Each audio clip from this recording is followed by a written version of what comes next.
अजीब लगता है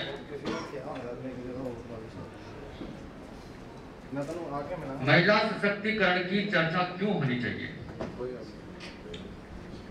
क्या जरूरत है?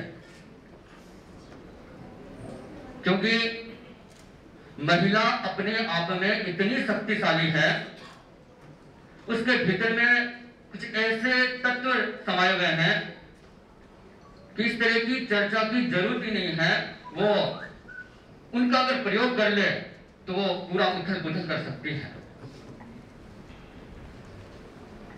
किसी कवि ने भी कहा है कि अभी साजे दिल के तराने बहुत हैं, अभी साजे दिल के तराने बहुत हैं, जिंदगी जीने के बहाने बहुत हैं, गैर दर पर भीख मांगो रखन की, जब अपने ही घर में खजाने बहुत हैं, जब अपने ही घर में खजाने बहुत हैं। महिलाओं के सशक्तिकरण की जब चर्चा करते हैं तो इसका मतलब लगता है कि हम महिलाओं के लिए किसी के आगे भीख मांग रहे हैं, बल्कि जरूरत नहीं है। उनके भीतर में ऐसी शक्ति है, ऐसी क्षमताएं हैं जिनको जागृत करके हम अपने आप को नई ऊंचाइयों पर पहुंचा सकते हैं। आप देख सकते हैं कि जिन जिन महिलाओं ने उस शक्ति को पहचाना है, उसका प्रयोग किया है, उन्होंने देश में, समाज में, परिवार में कुछ विशेष करके दिखाया है। ऐसे नाम आज भी इस कार्यक्रम में मौजूद हैं। हम स्टेज पर देखें तब भी महिलाएं हैं, सामने देखें तब भी है, सालू जिंदल है, किरण चोपड़ा जी है। ऐसे नाम हैं क्योंकि मैं इनके नाम बहुत बार सुनता रहा हूं। सालू जी से तो हमारे ही समाज से होने के कारण से बहुत बार मिल चुका हूं, बात कर चुका हूं। तो जब इनके व्यक्तित्व को देखता हूं तो कहीं भी मुझे नहीं लगता कि महिलाएं कुछ कर नहीं सकती। आप अपने परिवार में भी देख सकते हैं, अगर कोई परिवार जिसमें महिला वास नहीं करती है तो वो परिवार अधूरा है। क्योंकि परिवार का मतलब है कि उसमें ममता होनी, हिम्मत होनी और लावण्य होना। अब महिला वर्ग को देखिए, महिला वर्ग में ही तीनों अक्षर को हम अगर डिवाइड करते हैं और उसके अक्षरों से जो नाम बनते हैं, महिला में मैं, ममता, ही, हिम्मत, लाभ और लावण्य। इसका मतलब है कि ये तीनों जिस परिवार में चीज है तो इसका वहां महिला का होना आवश्यक है। हमारे पूर्वज आचार्य बहुत बार फरमाते थे कि आप अगर चाहते हैं कि अपने समाज में मजबूती लानी है तो सबसे पहले धर्म के क्षेत्र में महिला को तैयार करिए। एक महिला को आप तैयार कर देते हैं, इसका मतलब है आप दो परिवारों को तैयार कर देते हैं। घर में किस तरह के संस्कार होने हैं, किस तरह के व्यक्तित्व का निर्माण होना है, ये महिलाओं के हाथ में होता है। जब भावी पीढ़ी पूरी महिलाओं पर निर्भर है तो फिर महिला कहां अबला है? वहां तो पूरी शक्तिशाली है, वो जिस तरह का चाहे भारत का भविष्य निर्माण कर सकती है, विश्व का भविष्य निर्माण कर सकती है। बस केवल आवश्यकता है उस शक्ति की पहचान करना, आवश्यकता है उस जिम्मेदारी को निभाना और उसका प्रयोग करके समाज को नई दिशा देना। हाँ, ये जरूर है कि महिलाएं अपने ही वर्ग की जो व्यक्तित्व है, महिलाएं हैं, उनके विकास को देख करके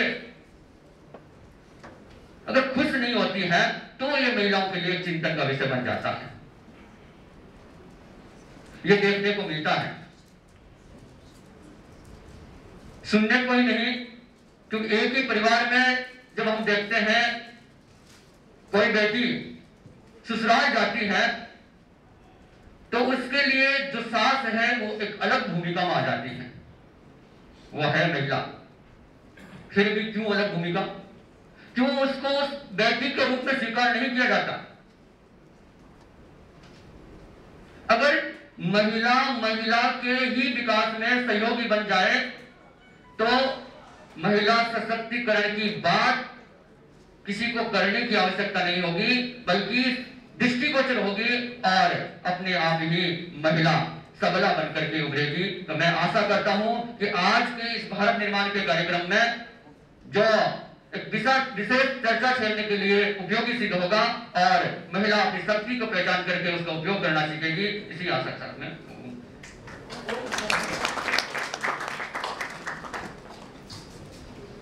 मुनि जी, हम विश्वास दिलाते हैं कि अगर आपका मार्गदर्शन रहेगा तो जो सपना भारत निर्माण ने देखा है, जो सपना हम सब ने देखा है कि महिला सशक्तिकरण हो और हर तरफ विकास की बयार बहे, वो जरूर निश्चित तौर से पूरा होगा। किसी भी देश का नेतृत्व करने की क्षमता युवाओं में है और यही वजह है कि वो हमेशा संघर्ष का रास्ता ही चुनते हैं। तो मैं अब आमंत्रित कर रहा हूँ ऐसी ही जुझारू नेत्री एवं सामाजिक कार्यकर्ता सुश्री शाजिया इल्मी जी को कि वो आए और अपने विचार रखें।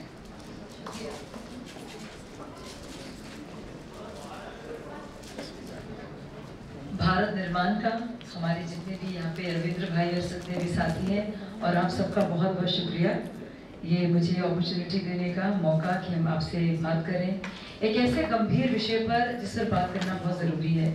और मुझे लगता नहीं है कि कोई ये प्रिविलेज की बात है, लेकिन मुझे लगता है ये फ़र्ज़ है हम सबका कि इस पर बात करें। और उससे पहले सम्मानित मुनि जी ने जो बात की, मैं उससे पूरी तरह से सहमत हूँ कि महिला एक बहुत बड़ी शक्ति है।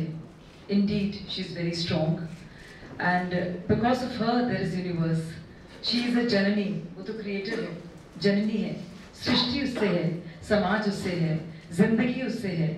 लेकिन आपने ये भी कहा कि महिला वो जानती नहीं है, तो मुझे लगता है ना सिर्फ महिलाओं को, लेकिन पूरे समाज को ये बार बार बताने की ज़रूरत है कि उनका पूरा अस्तित्व, उनका पूरा एग्जिस्टेंस एक महिला के होने पर ही आधारित है। तो ये जानना बहुत ज़रूरी है। और दूसरी बहुत ज़रूरी बात मैं ये कहना चाहती हूँ कि बहुत ज़रूरी है कि हम लोग हमेशा बात करते हैं, महिलाएं जो पढ़ी लिखी हैं, जो बहुत काम कर रही हैं, इस पर बोलती हैं। रविंद्र भाई जैसे ह्यूमनिस्ट लोग हैं जो NGOs चलाते हैं और बहुत अच्छा काम करते हैं। लेकिन मुझे लगता है सामाजिक लीडर्स का, ना सिर्फ पॉलिटिशियंस का, बल्कि रिलीजियस लीडर्स का, स्पिरिचुअल लीडर्स का बहुत बड़ा योगदान ज़रूरी है। Whenever we talk about stakeholders in women's empowerment, we obviously look at the lawmakers, who are our parliamentarians. We look at law enforcers, who are indeed the police and the law and order agencies. But we must look at everyone else around too, because our religious leaders, our social leaders, our parents, ourselves, every mother, every father is equally responsible for women empowerment. It is not the responsibility of a chosen few. And while I feel very humbled and honored by the award given to me, we all try and do our best. I feel we all should aspire for an award and work towards taking the responsibility, this extremely important mantle. एक तरफ हम बड़ी बड़ी बातें करते हैं कि हम परमाणु शक्ति हैं, हम बात करते हैं GDP ग्रोथ की, हम बात करते हैं अपनी IT इंडस्ट्री की, लेकिन हम दूसरी तरफ देखते हैं male to female adverse sex ratio की। हम देखते हैं अभी भी क्राइम्स अगेंस्ट विमेन लगातार बढ़ रहे हैं, कुछ ज़्यादा रिपोर्ट हो रहे हैं। हम वही पुरानी घिसी पिटी मानसिकता को देखते हैं। हम अभी भी देखते हैं कई घरों में जहाँ डावरी की मांग है या एक महिला अपने को कमजोर या कम मानती है किसी और से। तो बहुत ज़रूरी है इसके बारे में चर्चा भी करना। तो सिर्फ इस बात से मुनि जी, हम आपकी पूरी बात से पूरी तरह से सहमत हैं, लेकिन ये बात करना बहुत ज़रूरी है, क्योंकि जब तक हम लोग खुलकर सबसे बात नहीं करेंगे, और सबसे बात करना नहीं इस बंद कमरे में, पर हर एक ऑटो वाले से, जो घर में बाई हमारे काम करने आती है, बहुत ही सशक्त महिला है वो, जो अपना परिवार चलाती है, जब तक हम बात नहीं करेंगे अपने बस वालों से जो बस से चलाते हैं, टैक्सी वालों से, जब तक हम बात नहीं करेंगे वेटर्स से, जब तक हम बात नहीं करेंगे कोई भी इंसान जिससे हम रोज़ाना मिलते हैं, और इस तरह का ओपन डायलॉग नहीं करेंगे, हम सोसाइटी में जो पेट्रियार्कल, जो बहुत ही फ्यूडल और मिडीवल माइंडसेट है औरतों को लेकर, उसको नहीं बदल सकते। हमेशा हमारा देश बटा हुआ है कम्युनिटीज़ में, रिलीजन्स में, कास्ट में, और एक तरह की पॉलिटिक्स भी उसी पर आधारित है। लेकिन उन्हीं सारे कम्युनिटीज और कास्ट और सब सेक्स को अगर आप देखेंगे, हर सब में महिला अपने पुरुष काउंटर पार्ट से सेकेंड रेट लेवल पर होगी, बराबर के लेवल पे नहीं होगी। तो जाट पॉलिटिक्स होती है, गुज्जर पॉलिटिक्स होती है, स्वर्ण पॉलिटिक्स होती है, हिंदू मुसलमान की पॉलिटिक्स होती है, लेकिन महिला और पुरुष के बीच का जो समन्वय जो ज़रूरी है उसको लेकर बातें बहुत कम करते हैं। और कोई भी पार्टी या कोई भी वर्ग इस बात को लेकर उसका ट्रैक रिकॉर्ड कोई बहुत ख़ास या शानदार नहीं है। इसलिए ज़रूरी है कि हम लोग अंदर रहकर और बाहर रहकर हर तरह से जो कुछ हम कर सकते हैं, सुबह शाम एक एक्टिविस्ट की तरह, अंडर कवर एक्टिविस्ट की तरह, एक कर्म योगी की तरह इस काम में लगे। हमें लगता है सारी दुनिया की बड़ी बड़ी बातें, सारे मापदंड और सारे पैरामीटर्स ग्रोथ के, प्रोग्रेस के, किसी भी तरह के विकास के अधूरे रह जाएंगे, पूरे नहीं होंगे जब तक हम अपनी महिलाओं को एक वो दर्जा नहीं देंगे जो जिसकी वो डिजर्विंग है। आप देखिए अध्यात्म की दुनिया में हम बात करते हैं आत्मा परमात्मा की, पर लिंग को देखिए, आत्मा तो आत्मा है, चाहे वो महिला या पुरुष की हो।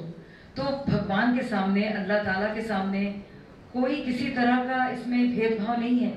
फिर आप देखिए संविधान को, look at the constitution. So whether it's a spiritual world or you look at the constitution, women are actually equals. We are so dependent and we have centered our identity of a woman around her anatomy so deeply that we forget her soul, her spirit, the fire within her, and her contribution as an individual, as a human being.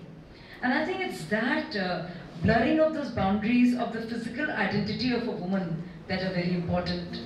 If you move away from the spiritual world and even the basic constitutional rights, you look at the Western consumerist model and you look at the feudal mindset of some of the Asian societies. So whether it's the East or West, either you have to cover more clothes to appear dignified, or you have to shed clothes to appear liberal. Any which way, the thrust is on body, anatomy, form. So we have to go beyond. We have to look at the essence. The element, जो तत्व की बात कर रहे थे मनीष जी अभी, वो बहुत ज़रूरी है। तो मुझे लगता है हर एक महिला अपनी खुद की शक्ति को पहचाने, क्या कुछ संभव